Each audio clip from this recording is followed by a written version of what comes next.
comment time will be limited to 2 minutes per person. And first, we will hear from Steve Edmonston. Thank you, Commissioners. My name is Steve Edmonston.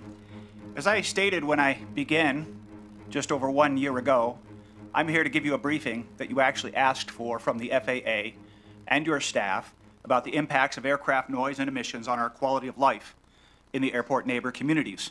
My goal has been to provide the, and I'm quoting myself here, the full story, no sugarcoating, fact-based briefing that you should have had. Because I am limited to public comment, I've been giving you this briefing in roughly 2-minute segments. Now there are 21 comments to date.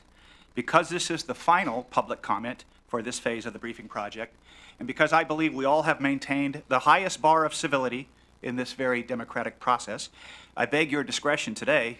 I intend to go long. I don't think it will be too long. I think it will be just right, an extra few minutes. Today I do want to acknowledge the very good things the port has done in this past year. To frame them, we must review the stakes of the project. As stated in last June's Film Theory episode, Intermission, the stakes in a film story are defined by the quest. The quest might be to destroy the Death Star or save Private Ryan or expose a cover-up in all the President's men. Here, the quest was conveyed in last November's Lost Cause episode. It is this: will you act to adopt the Port of Seattle Airport Neighbor Community Accords to protect our health and the environment? As I advised 4 months ago, the Accords are designed to provide citizens a simple, ongoing public measurement, a scorecard of how each of you act or fail to act, respond or fail to respond to the information provided in this briefing. The Accords are within your authority. Your action or inaction simply reflects your choice and your values. Notably, I am no longer alone in adoption of the Accords because we have now been endorsed by Quiet Skies Puget Sound, the Burien Quiet Skies Coalition, and the City of Des Moines, and a number of candidates for office in the 2019 elections. Steve, I'm going to give you 1 more minute. I hope that the new League of Quiet Skies voters will use the Accords as a tool for candidate forums and evaluations. While some will eventually publicly oppose the Accords, for the record, that has not happened yet. If the objective measurement of progress is the adoption of the Accords, then in 4 months, the scorecard is by definition 0. 0%, or in the comedic language of Animal House, we've matched Mr. Blutarski's infamous GPA of 0.0. In fairness, a much better picture is painted if we give partial credit for actions that can fairly be associated with the Accords. In a partial credit context, one can argue the scorecard is much improved, and we see a spectrum of good, bad, and ugly. The good includes your action that associates with the second Accord.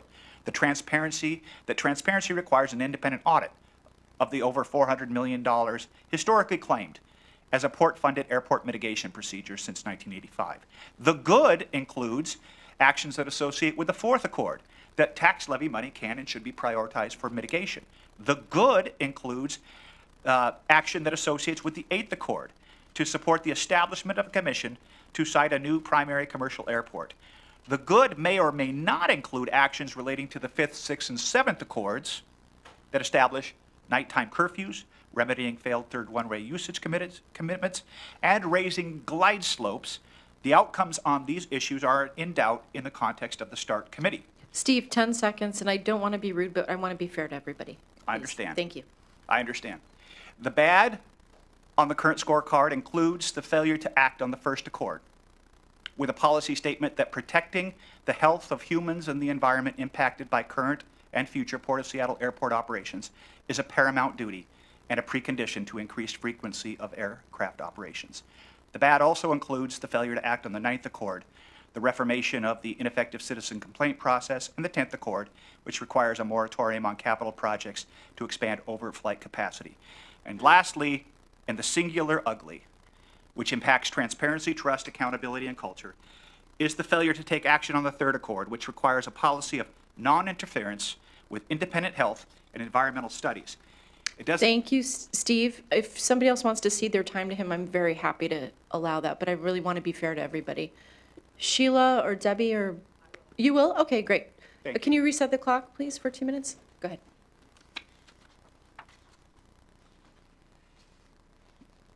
It doesn't get any simpler than a policy of non-interference with science unless, you plan on interfering. But here is the gravest concern and a new twist. The learning that where the port does not control the study scope or the study or the outcome, the port staff seeks to distance itself from the science. The most recent example is ongoing, that the port staff is actively choosing to ignore the best science now available on the planet, the World Health Organization's 2018 Environmental Noise Guidelines relating to the harms from aircraft overflight noise. This refusal to address the WHO science was cryptically presented in your scoping report briefing, slide number 11, which identified the community request for an impact study below federal standards. Slide number 11 expressly rejects this request without mentioning the WHO report and simply states that the next step is to use FAA-established significance thresholds. What slide number 11 means is your staff is consciously ignoring the planet's best science. Slide number 11 is code for minimum regulatory compliance. And if it is true that your staff will ignore the science, at least for now, because they can, then it is also true that the one story that I told you I did not want to tell, the story about what happens when a government agency fixates on economic growth, uses minimum regulatory compliance as a shield, and fails to intervene on behalf of humans and the environment when presented that science about the harm. In other words, when a government runs the big tobacco playbook against its own citizens, that story will now become the story. Slide number 11 is the big tobacco playbook. Right in front of you. I implore you to fix this ugliness immediately. Do not let your staff bury the World Health Organization report. And note that the WHO report is expressly referenced as a touchstone throughout the Accords.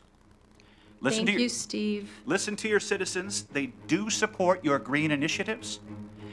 They cannot understand why you do not bring the same passion and drive and resources and leadership to protect our health, our families, and our wondrous Puget Sound environment. And thank you quite sincerely for giving this citizen an entire year to comment. I appreciate it. Thank you, Steve.